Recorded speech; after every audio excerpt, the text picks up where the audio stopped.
Well, welcome to another episode of What Are We Screaming About? I'm your host, Marlon Archey. I'm really excited today. We have Liz Weiner here with us today, and Liz is the founder, the Yes. founder of Canyon Creek Family Counseling, and we wanted to today delve a little bit into the mental, the emotional side of youth athletes. So, Liz, welcome. Thank you. Thank you for having me. I'm Of so course, thank you excited. for being here. Always been a big fan. Oh my goodness. Well, I love that. Love I to hear love to that. be a part of anything you're doing. Well, So I see, was excited to get the call. wow, what a great way to start. Thank you. Yeah, Wow, of you got course. me jazzed up. Yeah. So let's get into it. We've been talking a lot about the physical side Yes. and youth athletes training 7 days a week. Nutritionists, weight trainers at such a young age. But today we wanted to talk about the mental and emotional side. And I know that you work primarily with young people. So, and you have a son who's an athlete.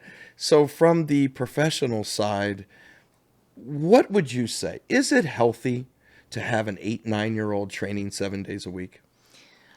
I would love to see our 8 and 9-year-olds training in how to be a good friend to others, how to take great care of their environment, how to take care of other living things, how to fail successfully. I feel like there's a lot of other things they could be training in besides, just getting those gains and being the best at everything. Yeah.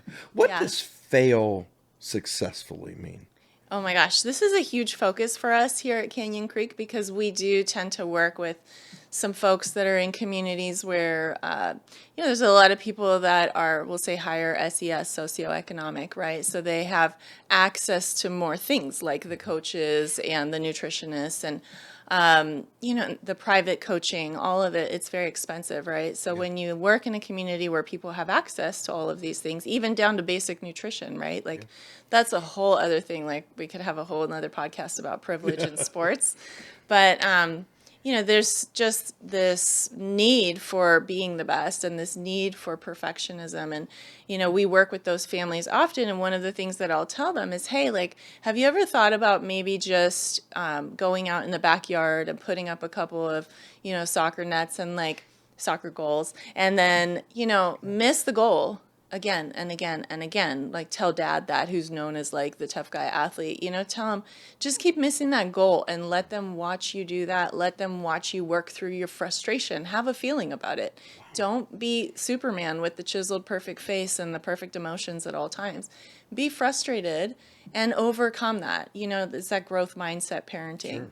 So I would imagine as a coach, that's really important to you. Sure. My son is the pitcher, and like you got to work through those blocks as they're happening in real time. So it's the recovery from the mistakes. That's what I mean by failing successfully. Wow. And parents don't know how to model that.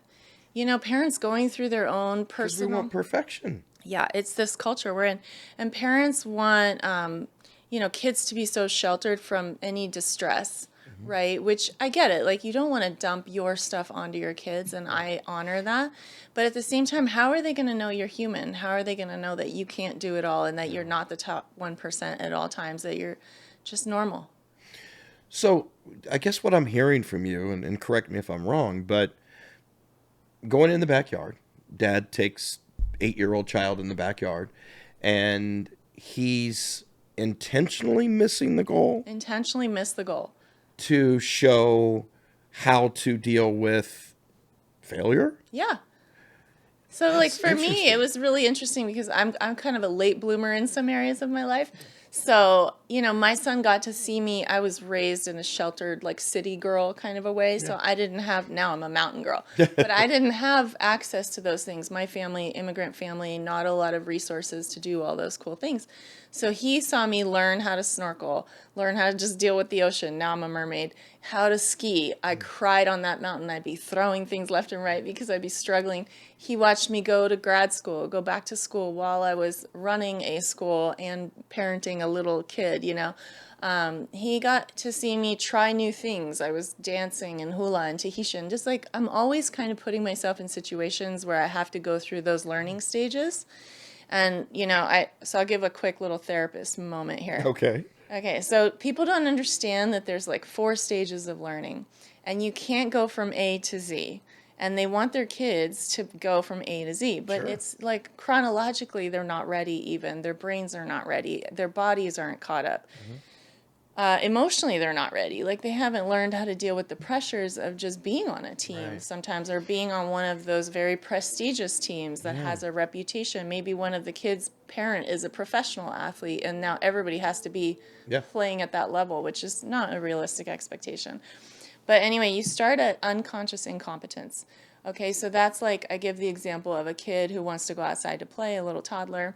Okay. They are incompetent about the fact that they need to put shoes on their feet, and they're unconscious about that, right? So they don't have the skill, they don't even know that they need a skill. All right, so that's how most of our kids are when they like first discover a sport. Right. Like they don't know what the list of skills are that you It's need true. to have, and they don't have the skills.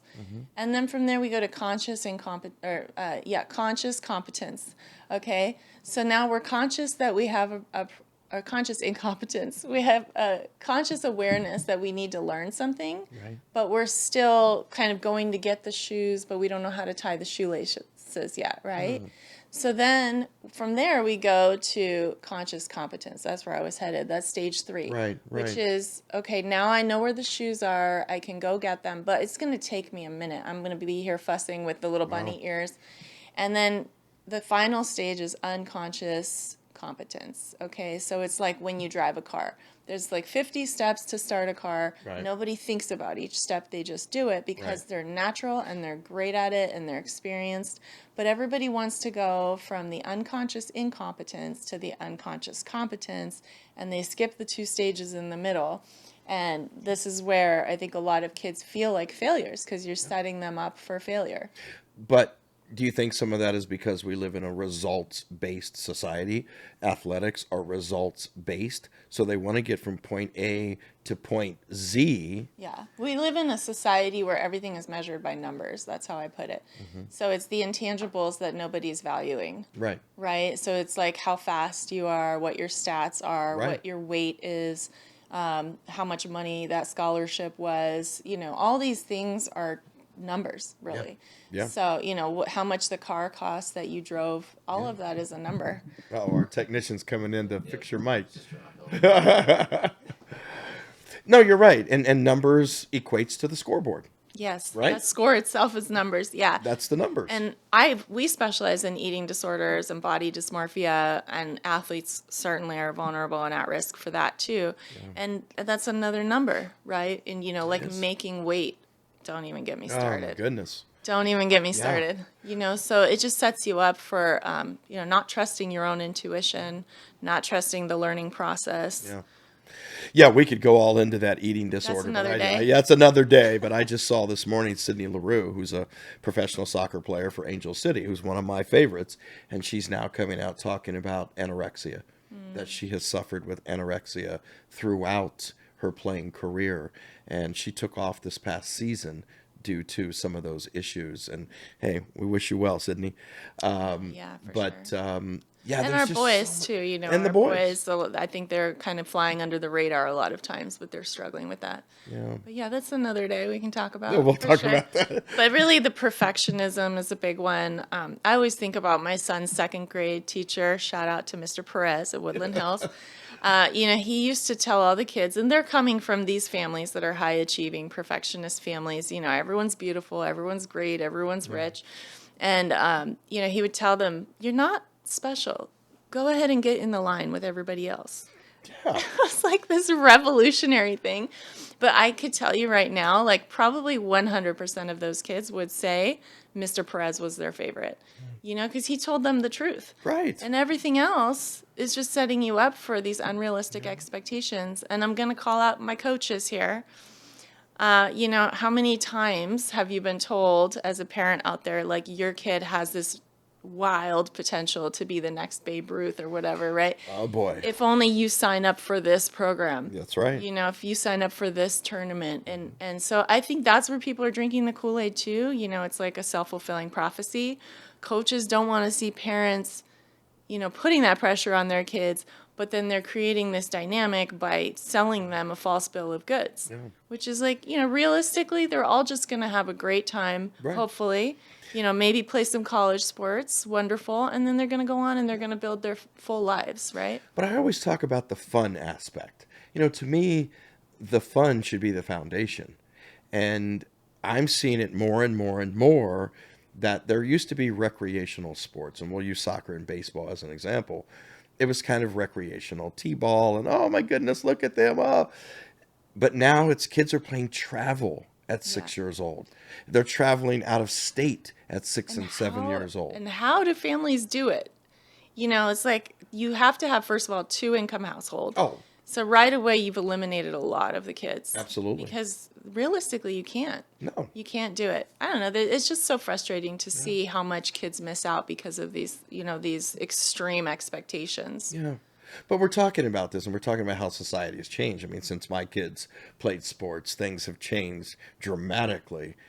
In just your opinion, why do you think that is? Why do you think that, and you mentioned numbers, and we mentioned results, but why do you feel we are pushing 7, 8-year-olds in athletics the way that we are? Well, I think we're tribal creatures. And wherever we are, we want to be accepted by that tribe. It's a survival mechanism. And if, I worked at, Westlake High School. I'm in Westlake where there's a lot of these folks that are actually, former athletes and, right, or currently athletes. And, they're just this community of people where they're, exceptional. Right. They're not your typical families. They're not your typical households. And so if you move into a community like that, or you're born into a community like that, you have this pressure. You got to keep up with the Joneses. We were just talking about that. Absolutely. I found myself sometimes being drawn into that. Thankfully, my son's father and I, we took a little bit more of a laid back approach. He's like more of a motocross skateboard guy, so he didn't even really understand what was going on. I'm a basketball girl. We didn't know what baseball was about. So thankfully, our ignorance kept us a little bit more laid back because we didn't really know. And sometimes I would feel guilty because I'd see these parents that are what you're describing, and their kids would be getting those, those spots that you want on the team. They would be getting that action, and you would think, oh, should I be driving them a little bit harder? And that pressure would come up of I need to do what the tribe is doing, and not being confident to just be your own self as a family and make your own values and your own decisions. I think technology is a great example of this. How many parents wish their kids didn't have a phone or didn't have an iPad or didn't have an Xbox? They hate the damn thing, but they feel they have to do it because that's what everybody else does. Right. So I just think people are trying to fit in. I mean, since 6th grade, isn't that what we've all been trying to do? Yeah. Just be liked, be like everyone else. Absolutely. All right, well, let's role play for a second. Yeah. So I'm coming to you as a parent, you're the counselor, and I'm coming to you myself as a parent saying, I feel like I have to keep up with the Joneses. I don't want my child to fall behind. I don't want my child to feel lesser than. Liz, what should I do? Well, every time your child itches, you don't have to scratch. Woo! Okay. I like that. Because what you're telling me is they're uncomfortable if they're not the baddest and the best. And that's okay. Let them be uncomfortable. You couldn't be doing anything better for your kids than letting them be with some adversity. I mean, I know you and I know your story. You know a little bit about mine. We know adversity, some more than others, right? And that's another thing about this generation is adversity has been completely removed whenever you have the privilege to do that. So, these kids are not expected to be uncomfortable, to be bored, to be creative, nothing. They just are given this extremely structured life with these expectations. Well, you mentioned being uncomfortable. And That's what it is. So I'm going to work with the parent. Yeah. What is that bringing up for you if Johnny doesn't get picked? Right. So, I mean, we know, and again, with your son being a baseball player, we know what some of the expectations are, the Division I scholarship or the professional ranks. And nowadays with college, with NIL deals, and I mean, you can make millions of dollars in college. Wild. Do you think that's part of the driving force behind what parents are putting so many resources into? Or do you just think it's the eliteness or wanting to be the best? Special. We want to fit in, number one. We want to be like everybody else, but everybody also has a natural drive to be special. And depending on how you were raised and how often you were you were feeling that you were not special, right? Right, Because right. not every household is going to make you feel special, depending on the dynamics there. I think there's that drive of like wanting to be special. Yeah. And then if you're in a school, again, like the schools I've worked in and the schools where there's kids that are really dialed Yeah. and they have connections and they have people that most people don't ever get to experience in their life, Yeah. then you think that's what's expected of you. Yeah. I just think that just raises the bar. So I'm a big fan of public school, public recreation programs. Just do normal, please.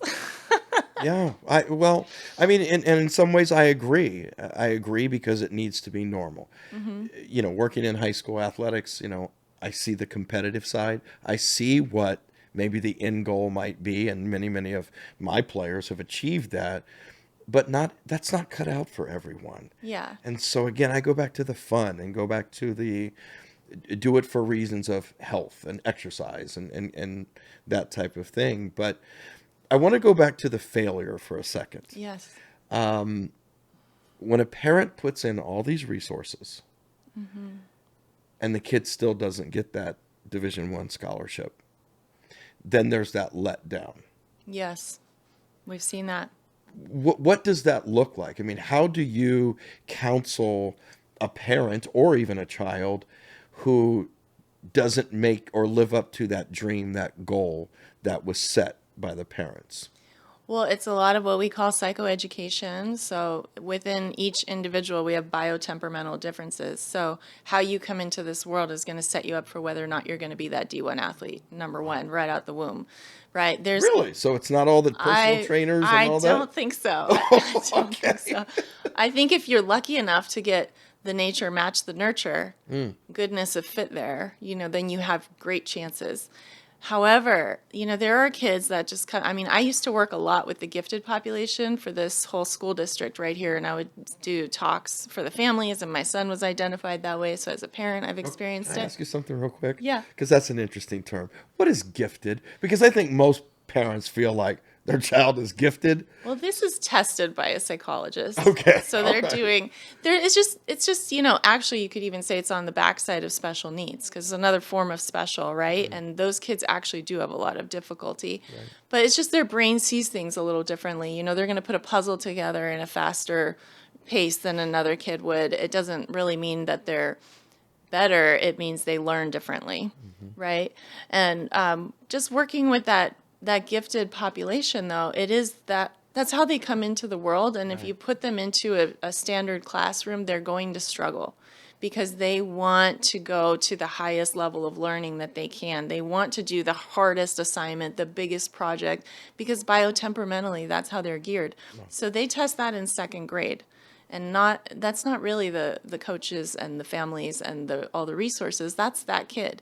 Okay. So I think if you have that kid that's going to be that phenom, I know that people use that term. Yes, they do. A lot of that is just innate for them. That is their drive. That is their value system as an individual. And their sensitivity to rejection. You got to be rejected. You got to fail a lot. They might be lower in the sensitivity to that, so they can tolerate that. Keep going. So if you see that you have that kind of a kid and you want to nurture that, let them lead the charge because Yeah. they're going to show you when they're starting to fail in other areas of their life. They're going to show you, okay, we hit that limit. Like Right. we got to back off. Right. You're going to see it because their grades are going to suffer, their social relationships are going to suffer, their nutrition, their sleep. They're just going to be in distress, And we see a lot of the kids, they kind of have those natural giftedness traits, but they cap out where the demand becomes more than their internal skills can meet. And that's where they have a mental health breakdown. That's where we see them and they're suicidal, and God forbid it goes even worse than that. Right? So that's what really scares me. I mean, to get real for a minute, Yeah. those are the kids that fly under the radar because our school systems, they don't identify the kids that are the high achieving perfectionist, perfect athlete that does an instrument that's volunteering everywhere. Those kids get 5 stars all the way, but Yeah. internally they're begging for some help. and then they hit that crisis mode. It's the kid who's wiling out, ditching school. He gets all the attention and all the resources, or Right. she.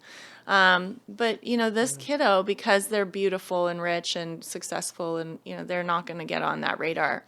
And I really do a lot of education around that. I tell families, like, many roads will get you to the same place. I watched it so clearly as a parent. There were so many parents within our community that were like, oh, my kid is this, my kid is that. And they had these big, lofty expectations Right. and big, lofty plans. You know what they all did? They went to community college, honey, and they got a job. And it's okay. It's okay. It's great. It's okay. But do you think that the parents felt like their children were failures because they went to community I college? think eventually everyone comes to terms. They have their coming to Jesus moment where they realize, like, maybe I've been like living in a false reality.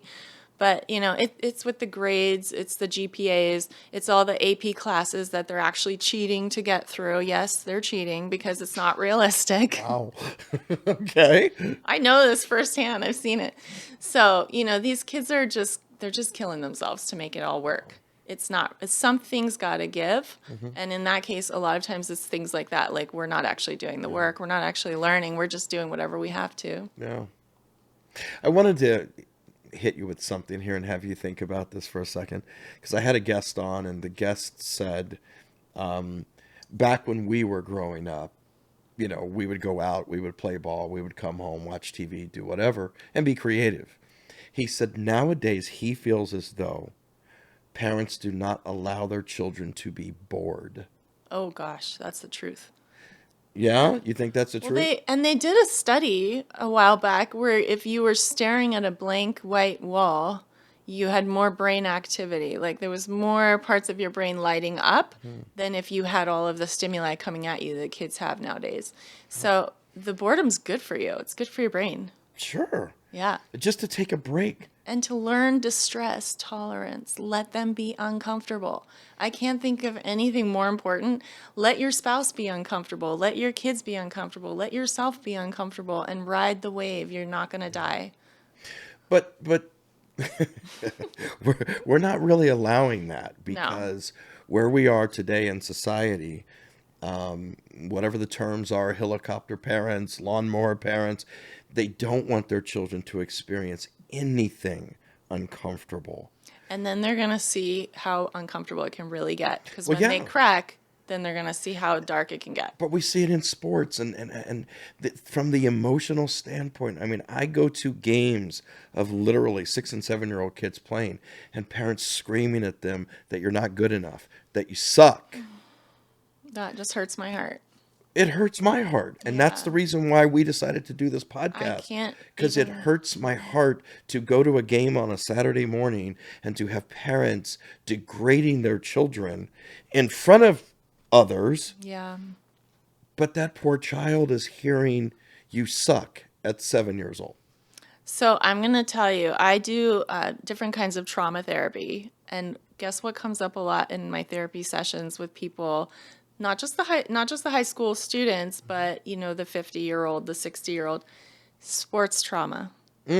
Okay. And I will have somebody in here who is, you think that they're coming in to process some kind of a thing that, like the plane almost crashed or something, right?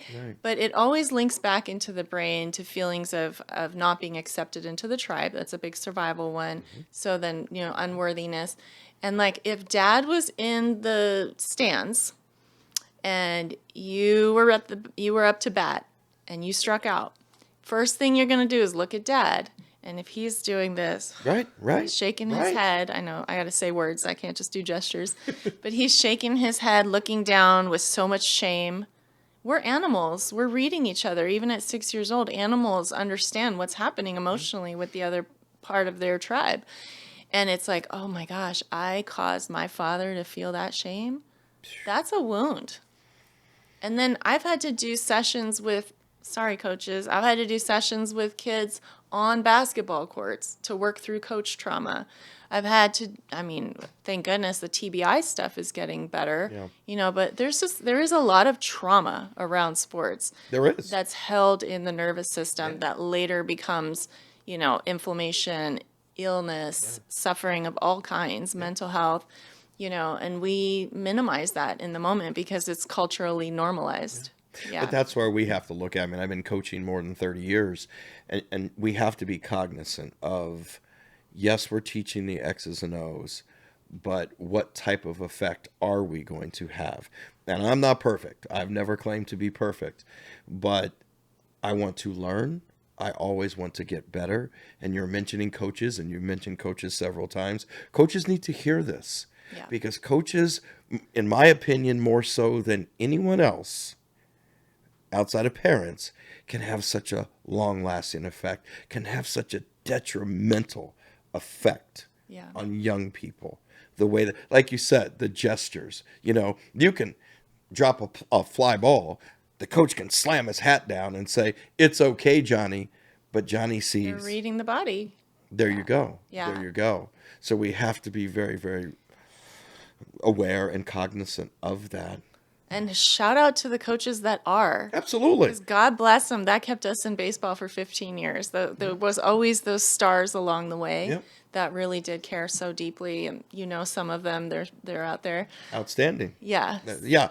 And again, parents are outstanding, coaches are outstanding.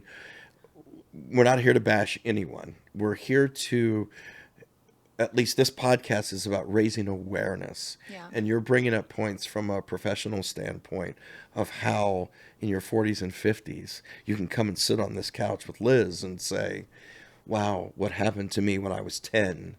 Yeah, and how that impacted your identity, how it was formed. Mm-hmm. And it's the little things. You're bringing up big behaviors, the screaming and the yelling. I mean, I can't even speak to that. Because even just the little stuff, it has an impact. Like, we really need to check ourselves as parents. We really need to, I would just walk away when my kid was pitching because I don't want him to feel my anxiety. Right. I'll just go get a snack, I'll come back. Right. Go deal with your anxiety somewhere else. But can I ask you? Yeah. Why would there be anxiety from you being his mother when he's pitching? I was neurotic that the ball was going to come back and hit him. Safety issue. Okay. All right. Safety issue. All right. I don't like to see my kid uncomfortable.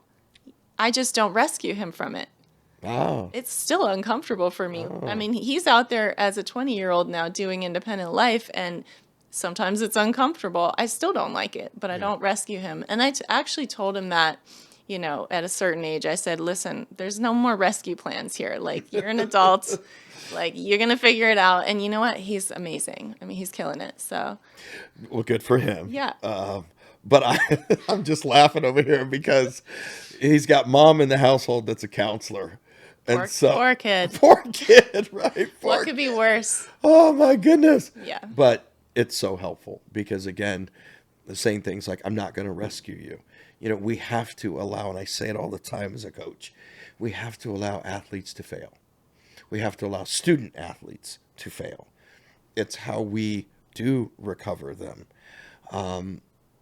In your practice, do you see, I mean, I know that you get a lot about athletics.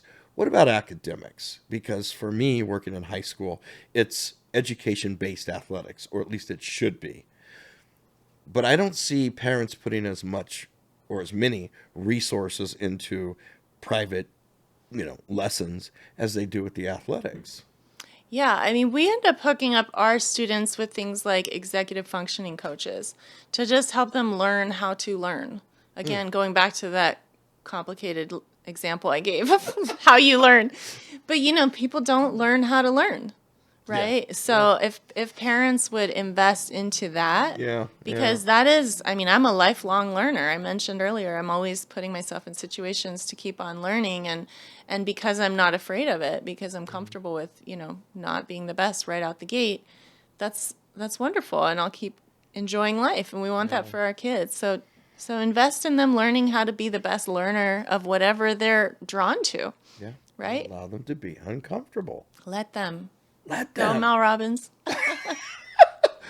Okay, so you can look into the camera, and we're talking about youth athletes here.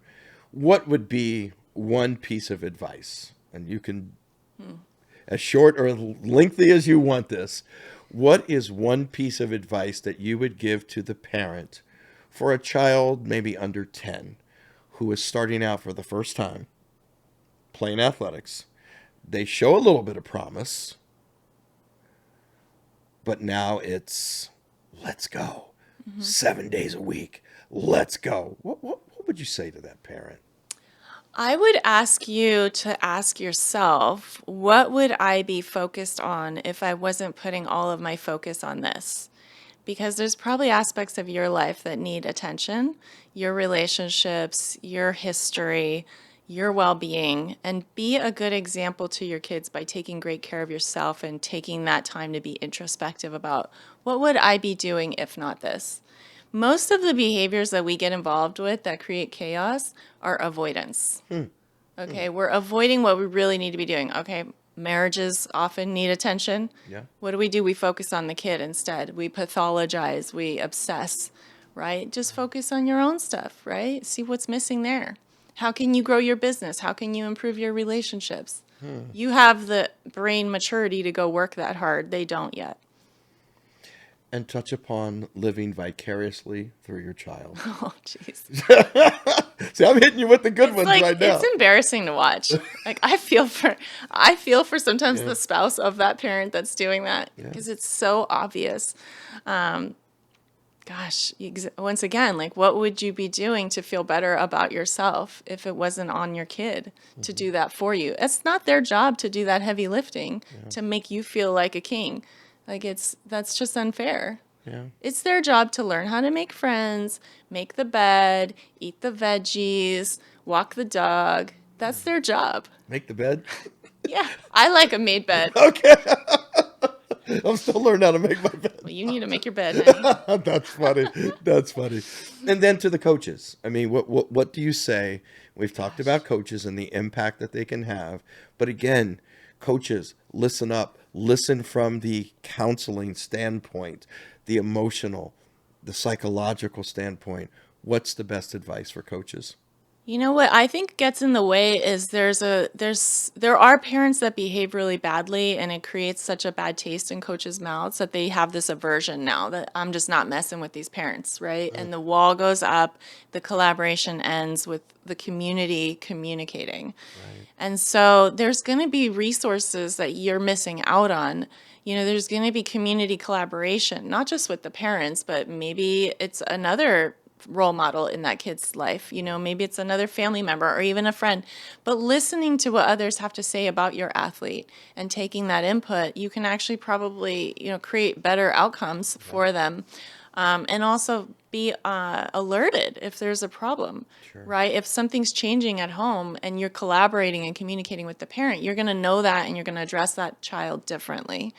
So just try not to, maybe there's an assistant coach, someone who's younger and newer that is willing to do that grunt work and like be that kind of PR person to have that liaison. It just can't be a wall. We got to work together. Anytime we're talking about youth in our communities on any level, we got to work together as a community. And it's not just, one person holding the weight of the world on their shoulders. Wow. You're real. Real I love salty. it. You are real. And, the things that you've been saying today, it just resonates with me on so many levels. Because working with, in club soccer, which I do, working with the itty bitty ones, which are 6 and 7 years old, through high school, working with 18-year-olds, there's just so much that I see of things that you're talking about, what we're discussing. And I just want my student athletes to be healthy individuals. I want them to achieve all of their goals, not mom and dad's goals, their goals, what they see fit to do.